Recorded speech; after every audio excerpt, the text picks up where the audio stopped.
भारत और उसके हर हिस्से की रक्षा सुनिश्चित करने के लिए जो रिस्पॉन्सिबल है वो है Indian government. Indian army forces का सुप्रीम कमांड जिसके हाथ में है वो है Indian president. Indian army forces में 3 अलग डिवीजन शामिल है: Indian army, Indian navy, Indian air force. पहले हम बात करते हैं इंडियन आर्मी के बारे में।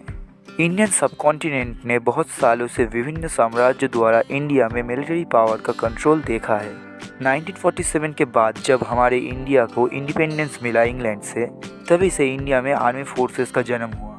इंडियन आर्मी का हेडक्वार्टर है न्यू दिल्ली में और ऑपरेट किया जाता है COAS द्वारा, जो कि रिस्पॉन्सिबल है पूरे इंडियन आर्मी के कमांड, कंट्रोल और एडमिनिस्ट्रेशन के लिए। इंडियन आर्मी को 6 ऑपरेशनल कमांड और एक ट्रेनिंग कमांड में डिवाइड किया गया है और हर कमांड के ऊपर एक लेफ्टिनेंट जनरल होता है जो काम करते हैं न्यू दिल्ली में आर्मी हेडक्वार्टर के अंडर। Indian navy. इंडिया में नेवी फोर्स को सबसे पहले 17th सेंचुरी में देखने को मिला था, जब ब्रिटिश ईस्ट इंडिया कंपनी द्वारा एक समुद्री फोर्स को स्थापन किया गया था। बट ऑफिशियली इंडिया में 1934 में रॉयल इंडियन नेवी का स्थापना हुआ।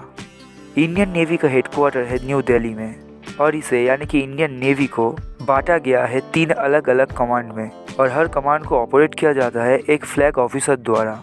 इंडियन नेवी का वो 3 कमांड्स है: वेस्टर्न नेवल कमांड, जिसकी हेडक्वार्टर है बॉम्बे में अरेबियन सी के ऊपर; साउथर्न नेवल कमांड, जो है इंडिया के केरला के कोची में और ये भी अरेबियन सी के ऊपर ही है; और ईस्टर्न नेवल कमांड, ये है विशाखापत्तनम में बे ऑफ बंगाल के ऊपर।